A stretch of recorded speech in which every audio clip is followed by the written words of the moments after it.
Pathfinder Wrath of the Righteous is a game that I've been wanting to play ever since we started learning about the D&D lore, and the fact that I've been really enjoying my time playing CRPGs, I think I'd enjoy it a lot. So I was going to check out Mandalore's review of the game, but before that I was suggested I should take a look at, wait, what is this game called again? Kingmaker, okay, yeah. And I believe you guys said that there are things that Mandalore references to this video that he does in Wrath of the Righteous. And I guess it's also cool to kind of see the progression of systems and stuff like that. So yeah, let's see what this one has to offer. But of course, before we begin, please go and support Mandalore for all the amazing reviews that he makes. The link to the OG is always at the top of the description. Could be worse. And will be. Definitely will be. Well, that happens. Kingmaker is the first Pathfinder video game to ever be released. There's sort of an MMO, but in a weird, unfinished place. So what is Pathfinder anyway? Interesting? I didn't know about that, actually. Sort of an MMO, but not. Because I had never heard of this series before we had started this YouTube channel and got into D&D. Top World in 2008, Dungeons & Dragons 4th edition came out. To put it simply, D&D before this was Lego, and now they were trying to sell Duplo. I have heard rumors of some creatures who bought 4th edition books, but most people just stuck on 3.5 or some kind of homebrew. Also not Okay. Now, I don't know the deep dank lore here, but was 4th edition not very good? I do know of some creatures who bought it. What? Happy with 4, a different publisher created Pathfinder as a kind of upgrade to 3.5. It was beating D&D on sales for a while, at least until they had their 5th edition. It's still a top seller. My easiest definition is that Pathfinder is Protestant D&D, or maybe anti-Pope D&D. That one might be more accurate. The systems are familiar, D&D? but sometimes you just go, what? But I never cared much for D&D.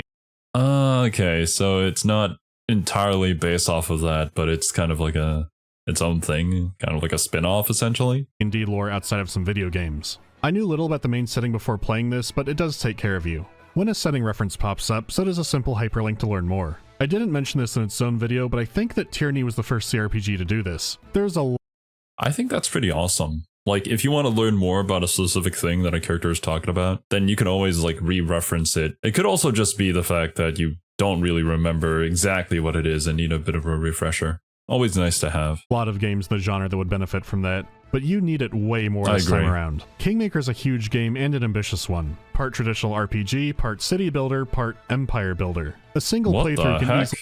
I didn't know about any of this. I just thought it was a typical CRPG. Crack over 100 hours, so there's a lot to cover. Let's start from the beginning.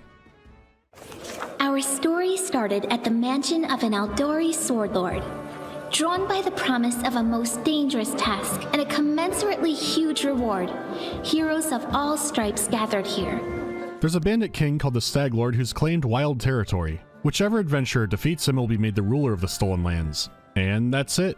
On the technical side of starting a new game, it is extremely customizable. Holy, let me take a look at all this. Story easy, normal, challenging, hard, and unfair. We have a custom setting too. Dead companions rise after combat. I see. You can make the game as hard or as easy as you want it to be. I mean, I enjoy these in-depth difficulty settings. I think we have a similar system to this in Mechanicus as well. It just gives the game a nice kind of replayability. Something that can be played by pretty much everybody and whatever skill level that they have. There's even a setting for kingdom management too. In case, I guess, like, if you don't enjoy that part of the game, you can just put it on auto. That's nice. Although my body is blocky. There, you can see it.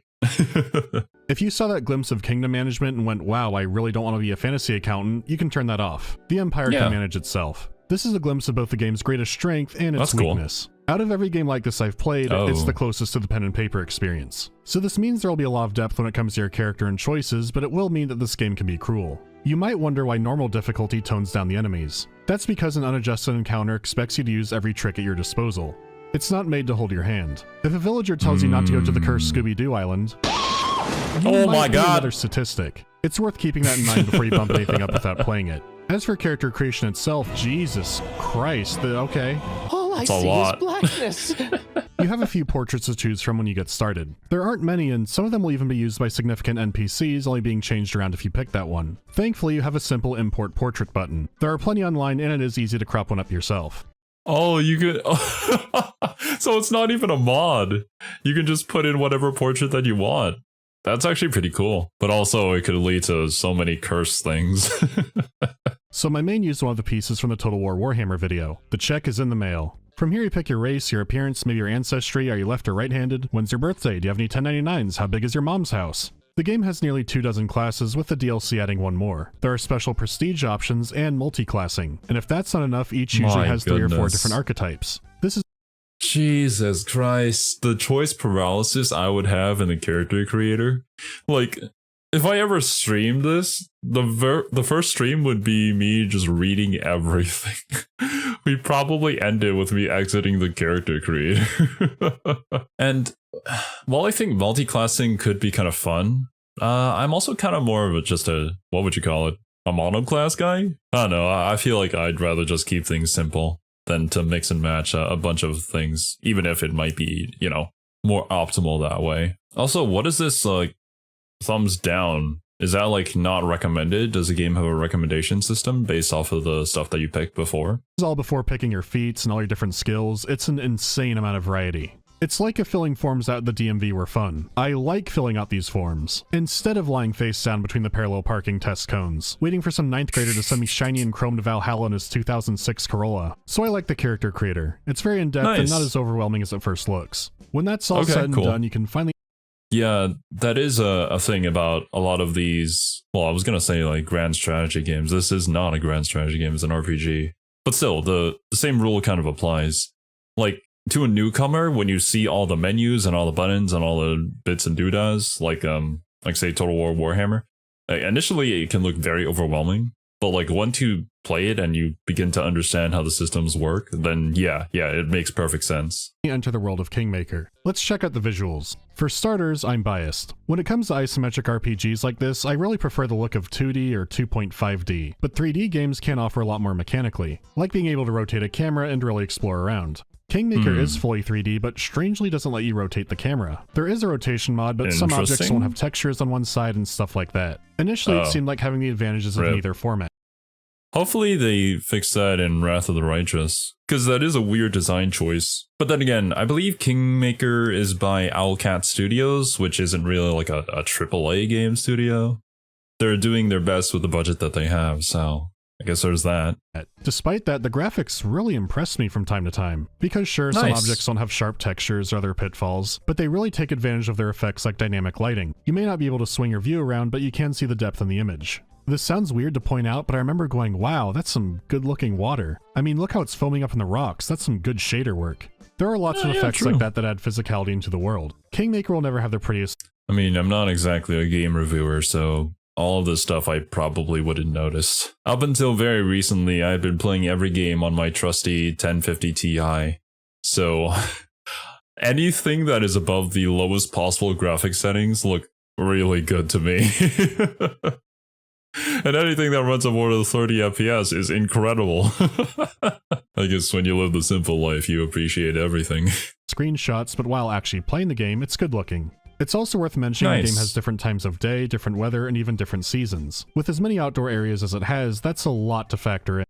I wonder if the seasons affects any in-game mechanics, as in like, is there like elemental damage that would pair with the weather? Or do you have to, you know, wear thicker clothes to go outside during the winter or something like that? Maybe, maybe not.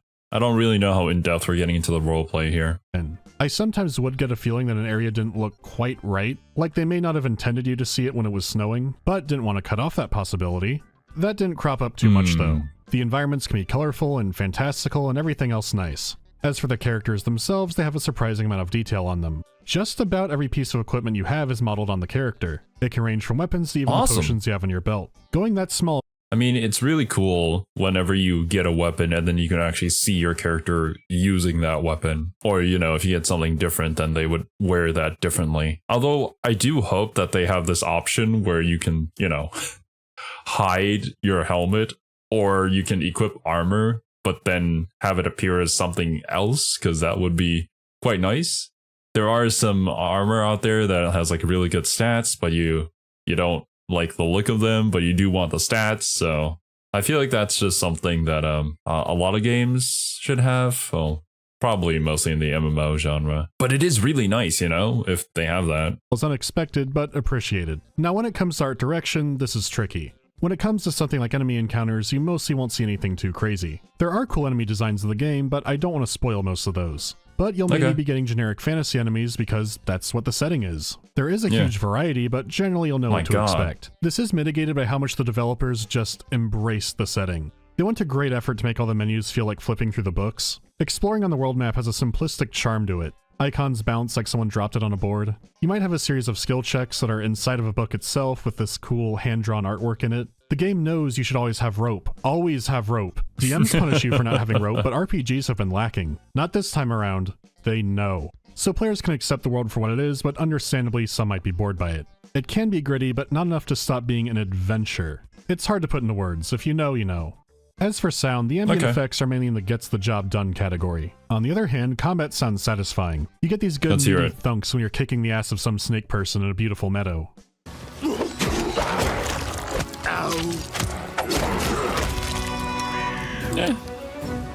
I'll try.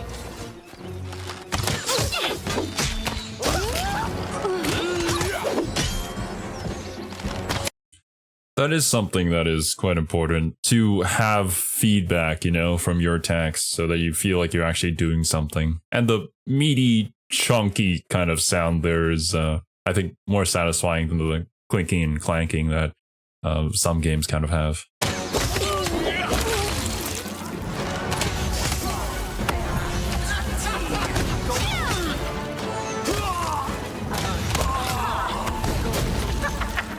Then there's the music. This game has some amazing music. Sometimes it's the background fantasy strings you'd expect, but they incorporate a lot of different instruments into it. Like, at points it sounds like they're using didgeridoos. Other times it can be melancholic Blade Runner jazz. It keeps you guessing. Strike with all your might!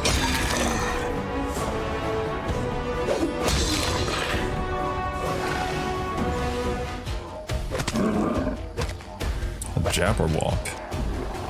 I grant you death.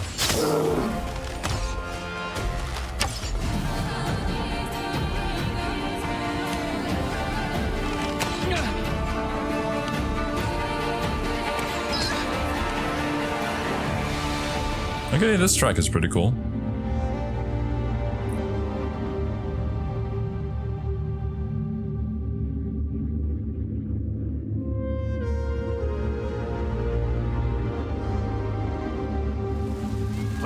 Nice. I do have an issue not with the I'm assuming blurred because spoilers and whatnot, but okay. Well, maybe one of those tracks stood out to me. It could also be, again, one of those situations where I'm like, I don't really feel it until I'm the one playing it.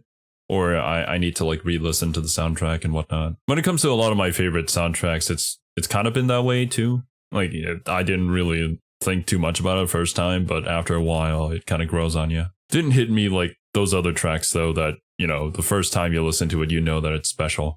Kind of like a Nier Automata soundtrack. Quality of music itself, but how it loops. It's not a problem with the ambient tracks, only the battle ones. See, this was a very buggy game when it came out, and it's had a few different editions since, and I don't know which is which. All I know is one of the patches added the option for turn-based combat. You can switch between it and the real-time with pause combat on the fly, so it's very intuitive. The thing is, turn-based combat can take a lot longer. Some battle tracks are barely over a minute or two, and they just stop.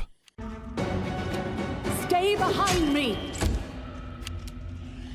No, well, then just silence. It's like the orchestra got bored of the frog fight and left. Maybe the conductor's laying between the parking test cones. The game has a lot of different music, some only showing up based on your alignment, yet it's clear they needed a few more tracks for the dungeons, or at least longer ones. A long dungeon crawl can mean hearing the same 2 or 3 short songs over and over, even if it is good music that gets you hyped up. Yeah, that could get very repetitive, a little bit boring. I'm assuming this is probably due to budget and stuff. And I mean, the fact that you release like a turn-based mode after the fact is probably the game isn't really designed around it in the first place. So yeah, there could be a lot that that kind of falls through. At the very least, I have heard that Wrath of the Righteous is much better than Kingmaker though. So there is still hope.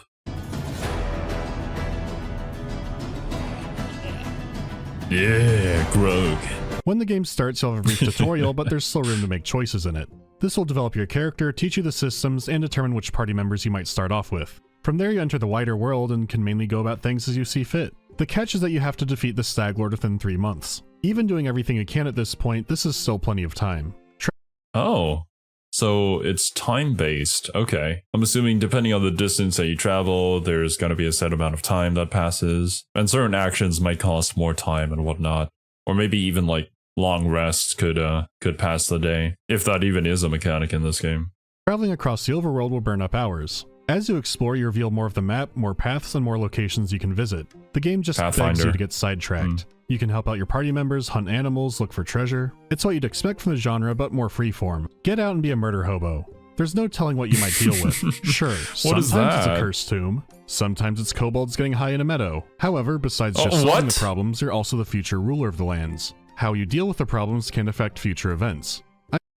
Well, I mean, it's nice that they literally tell you which choice is what alignment. You don't have to think about it too much, you know? That or having the extremely evil line just being very evident, like it was in the first Knights of the Old Republic. Which, I mean, I think a lot of people kind of enjoyed that, because, you know, it's just over-the-top villain and you don't have to think too much which line is the evil line. But, yeah, maybe this is another thing where you just gotta play the game and figure out which one you prefer. I mean, sure, kobolds are silly, but they're dangerous and can attack at random. When they start fighting strange mite creatures, you could take a side in the war. Ally with the kobolds, visit their little enclave and let them build a slum in the capital. But I don't want any slums, so you know what? None of you are fitting in with my plans for the future. Damn. There's a good amount of decisions, and it's surprising how far they can carry. Over 100 hours into the campaign, and decisions from the first 30 minutes would be brought up. Engaging with these systems is fun, and it does feel like your decisions matter. Awesome. That is incredibly important. Giving you so many decisions doesn't really mean much to the player if it doesn't affect the gameplay. Like, physically seeing the consequences of your actions is always much preferred over to just making a decision and then having it be just that. From what I've heard, this is one of the greatest strengths of Baldur's Gate 3, and I'm glad that it's here too. Maybe to, well, not the same extent, because Baldur's Gate 3 is BG3, but I'm looking forward to what results my choices will bring about. On to this, there are hidden skill checks that might not pop up for your character. So there's extra replay value in choices that you might not have known were there. It makes exploring rewarding and exciting, and also dangerous. This is where the whole tabletop experience part comes in. Like I said before, you're free to visit dangerous areas even though they'll likely kill you, though you could run into a random encounter while traveling. Sometimes they're fights, meeting random characters, or traveling merchants, but you could wander into the wrong part of the woods and have a brutal encounter. God. Now, you're not free to travel the entire game world from the start. New regions and main quest lines will unlock as time progresses, but the regions you are in can still have encounters designed for a party a few levels above you. There will be times when you wander into hell and you need to run away. Sometimes you're stuck dead and will need to reload an earlier save. Some people are going to hate this kind of thing, but I don't mind failing in a video game, it's pretty funny. If anything, failing in... I feel like that's been a point of contention in a lot of different games, right? You could have difficulty that scales along with the player, but when you have difficulty like that, the player doesn't feel like they've achieved anything. It's like, oh, the fight is still as hard as it was when I began the game. The level and numbers are just a bit different. But then you can also have a system where the player could run into something that they are not equipped for and they're just going to get absolutely trounced. Some people dislike that because, you know, they want to play the game and have fun playing the game for its combat and its gameplay, and they don't want to just get absolutely dunked on. But without that, then I don't think there would be a sense of progression. It wouldn't be as fulfilling getting absolutely dunked on by an enemy and then coming back later with better gear, more levels, more experience, and finally overcoming them. I think that's one of the great joys of a game like Elden Ring, where there are some bosses that you're just meant to run away from at first until you get stronger. You gotta play smart and actually figure out how the world works, you know? Personally, I don't mind, you know, getting beat up by something much stronger than me, or being forced to run away from it, because for the exact same reasons that I just said, I can come back later and beat it up once I'm better. I feel like I've achieved something, you know? But I wonder if any of these encounters are just like straight up random. Well, I mean, it's kind of in the name of random encounter, but like, what is the number or the potential that you could roll a thing that you're not supposed to be fighting at that point? Like, is it a high chance? Is it a low chance? If it's low, I feel like it's acceptable. Or if there's like some sort of system that makes sure that you don't get like back to back, just absolutely annihilated, I think that will be fine. Kingmaker can sometimes be more fun than succeeding. There's a witch with a creepy scarecrow golem. Let me just try and knock on the door from here, and oh. You'll need to stop and rest on your travels, which means some camp management. Who's hunting for food? Who's cooking? Who has the first watch? Camping is helpful. People heal and rest up, you might get some buffs, and it's most often when your party will banter and interact with each other.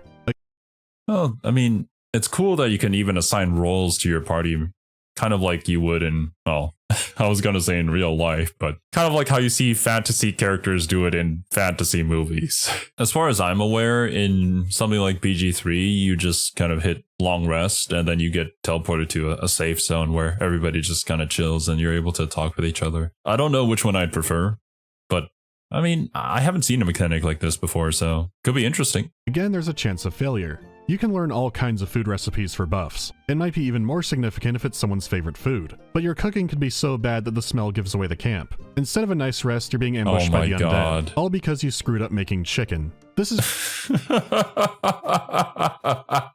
That's fantastic.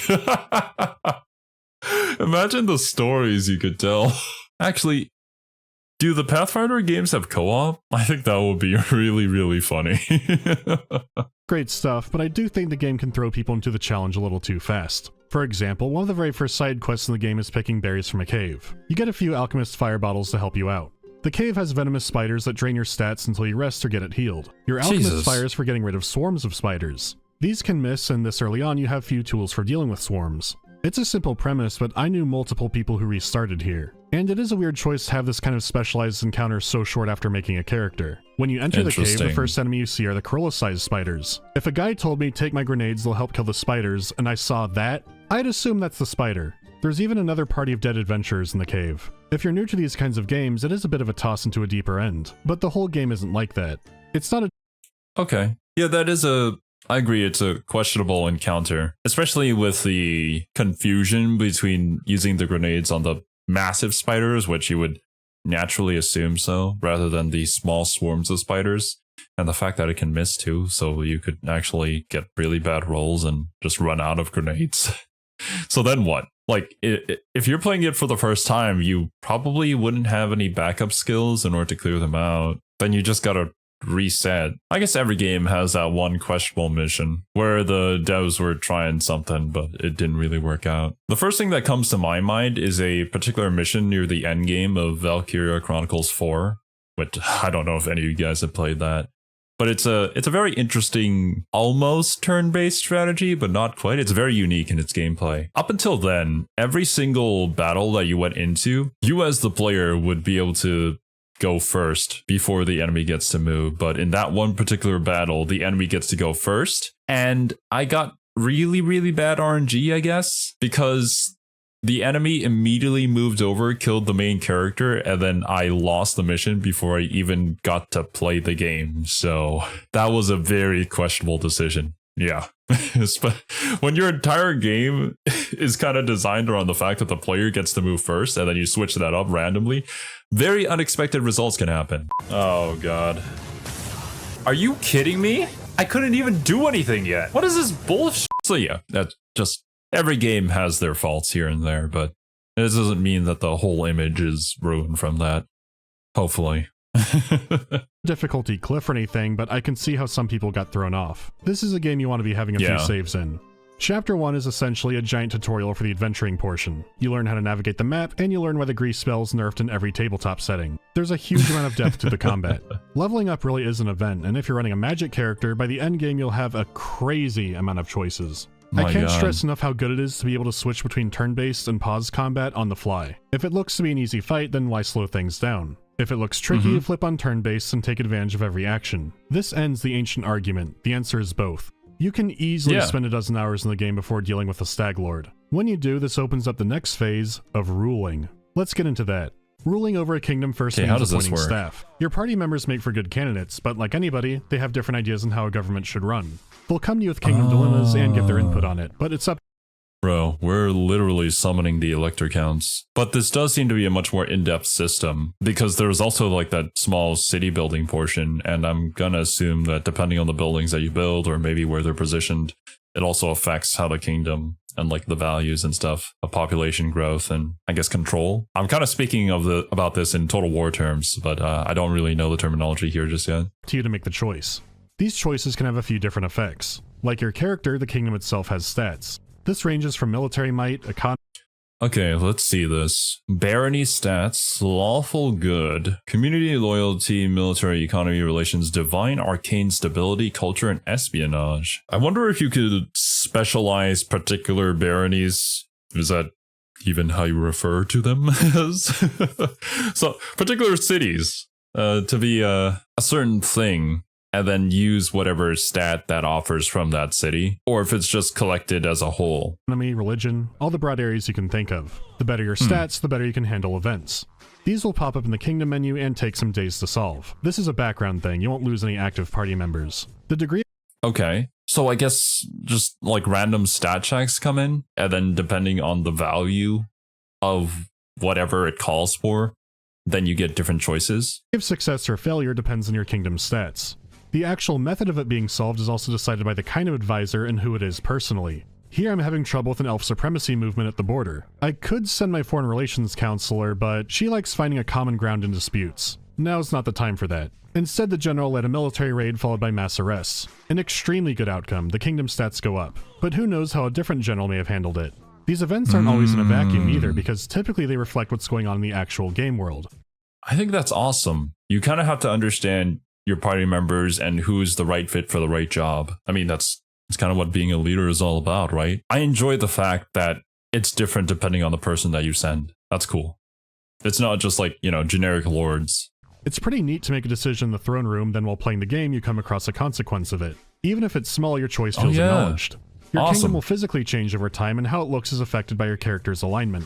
Even the capital's theme music will change on this, which is a nice touch. Managing these events aren't the only way to buff up your kingdom. You also start building. It's a simple grid layout, but as cities get bigger... My head's blocking a little bit of it.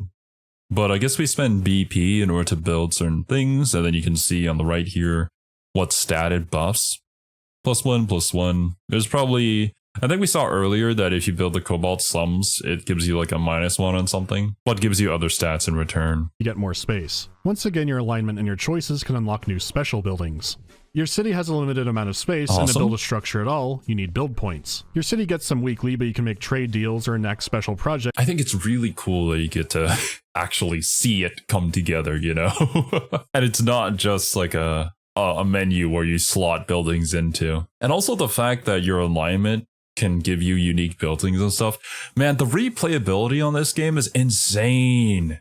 It's not just good and evil either. There's like many different layers to that as well. To get more, or you can outright buy them with gold. And as all that develops, you unlock research projects that help you on the battlefield. These can be extremely effective and are worth pursuing. In the early game, special items are rare and upgrading feels really worthwhile. As the game goes on, you'll get more and more expensive and rare items, and you won't be needing to use all of them. Even saving for the supreme endgame items, you'll have a lot left over. So your gold sink goes into developing your empire. It's all a big circle.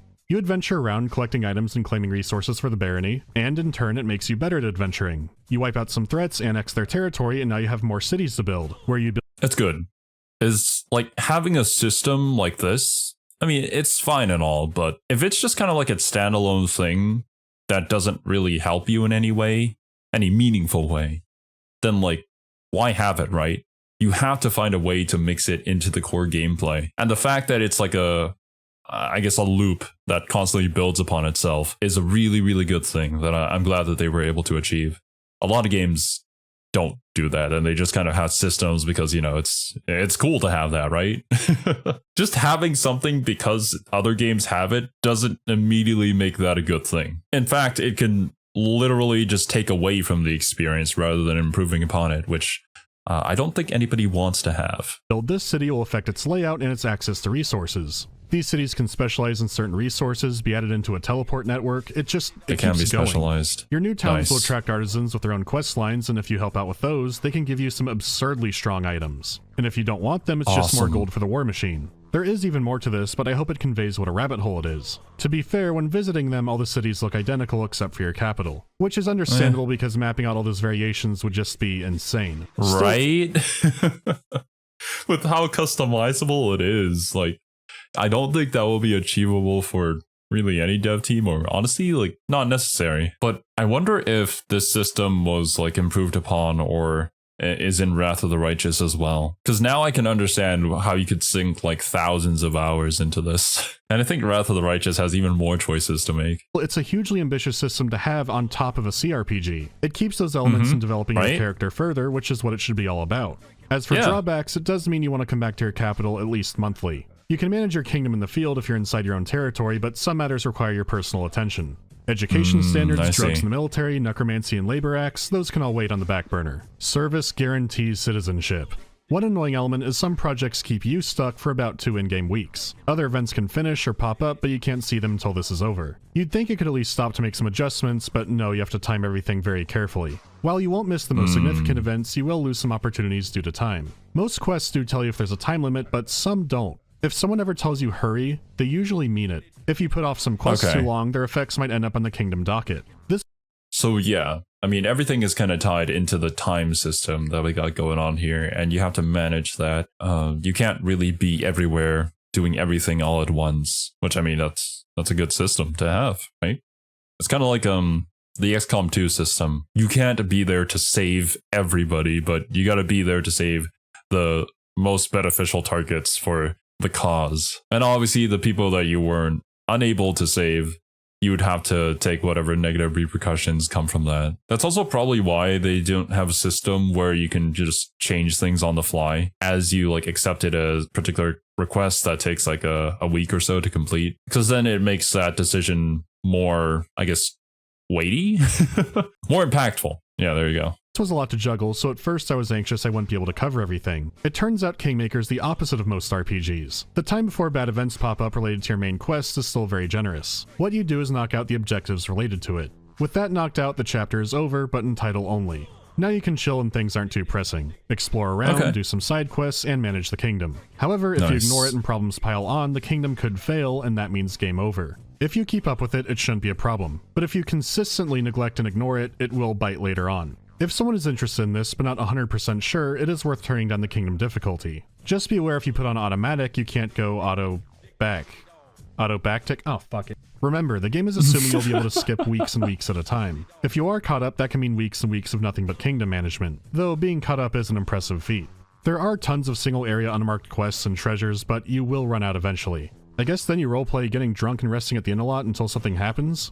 I'm not sure. Okay. There'll be things to do even on the effortless setting. Like, I mean, I guess that is kind of a bit unfortunate. Because the entire system was tied to the time system, then if you complete everything before then like what do you do? It's just up to the player in order to make their own fun. Although, I guess some people would find that to be preferable. I don't know how I feel about that. This is a game that I don't think I've ever played anything similar to. I was like, I have played city builders before, like City Skylines, but that's like specialized in being just that.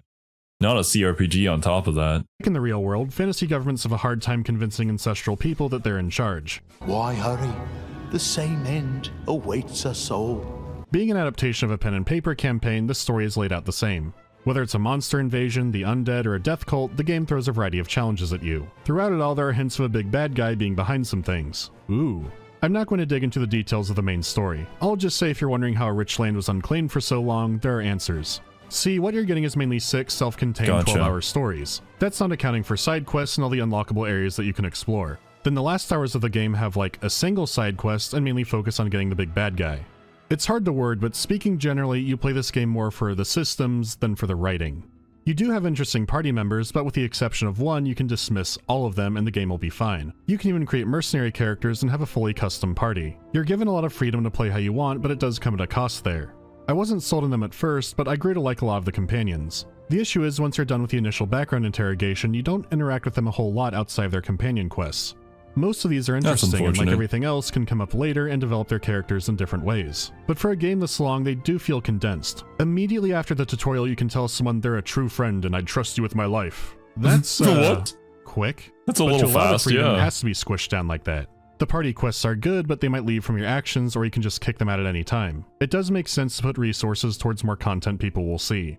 I do like what you get out of the characters, it's just very thin for such a long game. And there are parts that still feel undercooked. You can go through a romance and marry someone, then say, go away, and they go, okay. Is nothing sacred?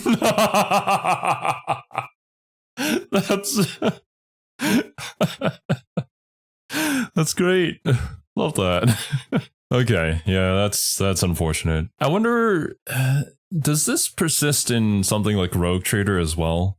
Hopefully the companion relationships in Rogue Trader is more fleshed out, or honestly in Wrath of the Righteous they get more fleshed out. Because I mean, these are the people that you travel with. These are your buddies. It's your gang. I don't know, but I grow attached to them. I guess it depends on the player, but having the relation be kind of shallow, it kind of sucks. I mean, some of my favorite parts about like Fire Emblem as well as Persona is the social link system there. Seeing that character growth and consequences of the character's actions and not just yours I find that to be interesting. But yeah, as Mandalore said, I do understand that it makes sense. If you're working on a budget, then you should work on the things that most people are going to see and like the core gameplay. I guess you can't have a court battle arc for the estate back then. The game could be shorter. Some of the final areas are clearly running out of steam. Maps are reused here and there, it can't really keep up. I wouldn't mind it being trimmed a little bit if it improved the pacing. There's only so much content budget they had. Overall, the main quests are fleshed out and account for a lot of different playstyles. I was blown away at some of the people I can make allies as an evil character compared to a good one. From time to time, some side content can have alignment choices that seem off. This one guy was cursing an artisan's weapons to make them evil and corrupted. He does this out of revenge and wants to keep her as some kind of slave. Arresting him is lawful evil? It's certainly an odd one, but in games this big, it's to be expected sometimes. Fortunately, that doesn't happen in main quests, which are, well... Oh god, I forgot about Darvin.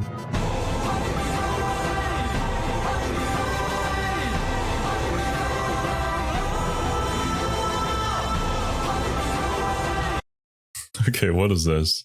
This quest is a rather strange one. You cannot just refuse it or drop it at any stage, but what's the most remarkable? If you side with the Hell Knights, you get no reward in the end. Only obscenities and threats from Valencia? And siding with Darvin has no drawbacks at all. Bite the bullet. What? I guess Darvin is, that guy.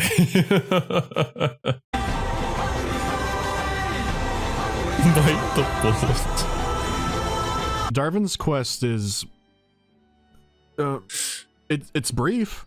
I felt like a passenger in my own body, but only for a little while. Without greater context, playing the game, it is incredibly bizarre. Knowing the context, it is now incredibly funny. A die-hard order of lawful knights barge into your town, beating up everybody looking for Darvin. You have no way of just kicking them out. You can side with them against Darvin, but you will get absolutely nothing. Darvin is a half-elf, that guy's original the character. He's a heartbreaker who makes deals with Satan, he's also making his own city, and he winks while giving you lots and lots of money. It turns out there was a crowdfunding tier to make your own main quest for the game, and this was it. So I can only assume the developers just didn't want to mess with his vision. The entire quest is about how cool Darvin is, and you get lots of money for being his friend and helping him. Playing the game blind, this was incredibly frustrating and confusing, but now it's just pretty funny. If I put a character in a game like this, it would be like a rope salesman and not this. He just teleported behind someone to stab them. I forgot that was in the clip. Oh no, how am I gonna finish this? That was a hiccup. Okay, so that's why that quest makes it makes a lot more sense considering that it was a community one. I guess people are just having a bit of fun. Hopefully nobody dropped the game because of that, because that would be kind of unfortunate. Up until that point, I thought most of the main quests were great. The only part I hated was near the end, the house at the edge of time. This encounter is a horror story. For one, it's incredibly repetitive. You face tons of enemies that paralyze you if you don't pass a will save. There are plenty of buffs and spells you can use to mitigate this, but the house has enemies that can dispel your buffs as well. It's also possible that not all your party members made it to this point. You actually have an option of going outside and hiring new party members, so you could craft a team specifically for the house, which I wouldn't want to do in the finale, but it does save you from getting stuck here. The house itself is kind of a maze, but I mean, I kind of want the best people that I really like and enjoy to be there for the finale, but I guess it depends on the vision of the developers. it also has 2 dimensions. Depending on whether or not someone has a magic lantern equipped to their belt, when you go through fog you'll end up in a mirror reality of the house, which looks nearly identical. A few mirrors move around and you have even more enemy encounters in this new dimension. But you need to keep shifting around because you're in a scavenger hunt for keys. You can teleport yourself into an ambush with no time to properly buff up. You can sneak someone into a room to grab an item and they'll get automatically ambushed. It's an unbelievably tedious experience. Oh my god. It doesn't surprise me so many people quit here. What is that? Room. Do not fight in this room. This is another example of my they could have. Well, I'll try to remember that. I don't think I will go back and play Kingmaker, but good to know. Cut things down angle. It could be more tolerable without the mirror aspect. As it is, it gives you way more enemy encounters, but by using the same maps. This is the one part of Kingmaker I found to be truly terrible. The other main quest. Yeah, okay. So I want to add to this, because it seems like we're just throwing a ton of enemies at the player at the end in order to create some sort of like epic final quest, but it turns out to be tedious instead. That's kind of how I felt like when I was playing Knights of the Old Republic 1. During that final battle leading up to it, there's just so many guys that they throw at you, and like by that point we were pretty much mowing through them. But still, like, it didn't really matter to me, but it just ended up taking more of my time than needed to be, and ended up killing the hype that was leading up to that final encounter, rather than, you know, enhancing it. So, yeah. I completely understand, or well, maybe somewhat understand. I don't know exactly if I would feel the same way about this encounter, but it looks to be that way. I think a lot of games can kind of get their final mission or their final boss fight kind of not as good as people expect it to be, or they hype the game, or the game itself hypes it up to be. But I can also understand that maybe like finding a satisfying ending for people that to like accept is a bit difficult. Or honestly, wait, when was this game made? 2018. Okay, I mean, it's more recent. No, much more recent. Because another ending that I was thinking about was the ending to Space Marine, which was made back during the era where, you know, having QTE boss fights was the cool thing on the block. Which it really wasn't, but for whatever reason, so many games during that era were just doing that. Hopefully the ending to Wrath of the Righteous is more satisfying, but yeah. Are nothing like that and well worth your time. In fact, most of what the video's been showing is side quests. There's a lot to find, and Kingmaker's at a good level of polish. From what I understand, the launch wasn't like that, and it was a New Vegas situation. Occasionally, I would see a character fall. Speaking of New Vegas, we are streaming that game every Tuesday. It took me like 3 hours to get all the mods to make sure that it was working properly, but hey. I've been enjoying it so far. Through the geometry and just kind of hang out under the floor. Moving the camera far out of the way and back seemed to fix that. This happened twice in maybe 150 hours playing the game. An event log bugged out in one session, I saw an NPC freaking out in the terrain, and sometimes the game would call me the queen. Nothing crashed or was game breaking, so these are minor enough that I usually wouldn't show them. Seeing as how the game did have a buggy nightmare launch, I figured it'd be good to show where it's at now, and it's not a problem. So how about the DLCs, which are each about $6. They're simple, so I'll briefly go over them. Beneath the Stolen Lands adds a large dungeon to the game. It has new items, some randomization, and a guy who looks suspiciously like Patches.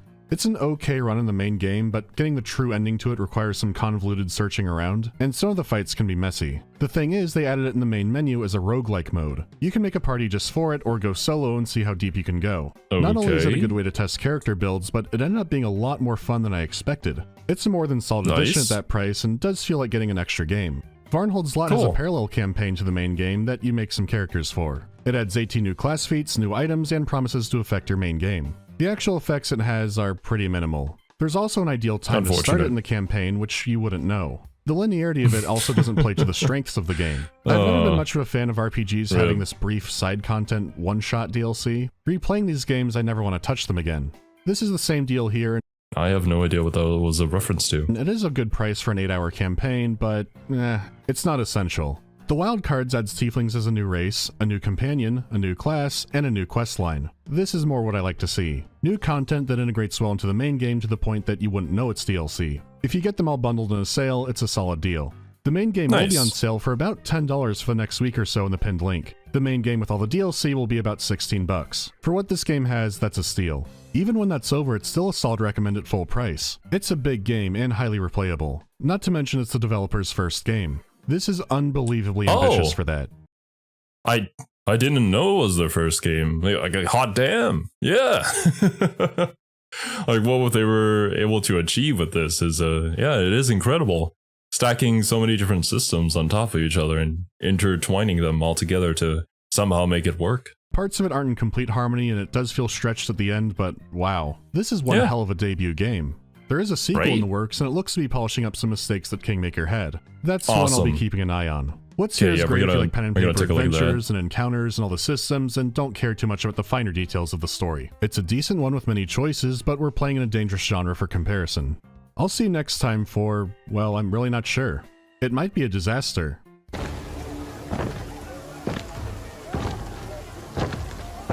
That's a chonkers owlbear. Oh! Oh god. Well, that was one heck of a cut. I never realized there were this many systems in this game. I mean, I had heard you guys talking about how, like, customizable it was and, like, how respecking was super easy, how many different races that there were, and, like, just the replayability of these games is insane. But yeah, the city builder portion I didn't know about. And the fact that this was also Owlcat's first game is incredible that they were able to achieve this. And of course, like, you know, every single game has its faults here and there that are hopefully much more improved upon in Wrath of the Righteous. So yeah, thank you guys so much for watching. Hope you guys enjoyed and I'll catch you in the next one.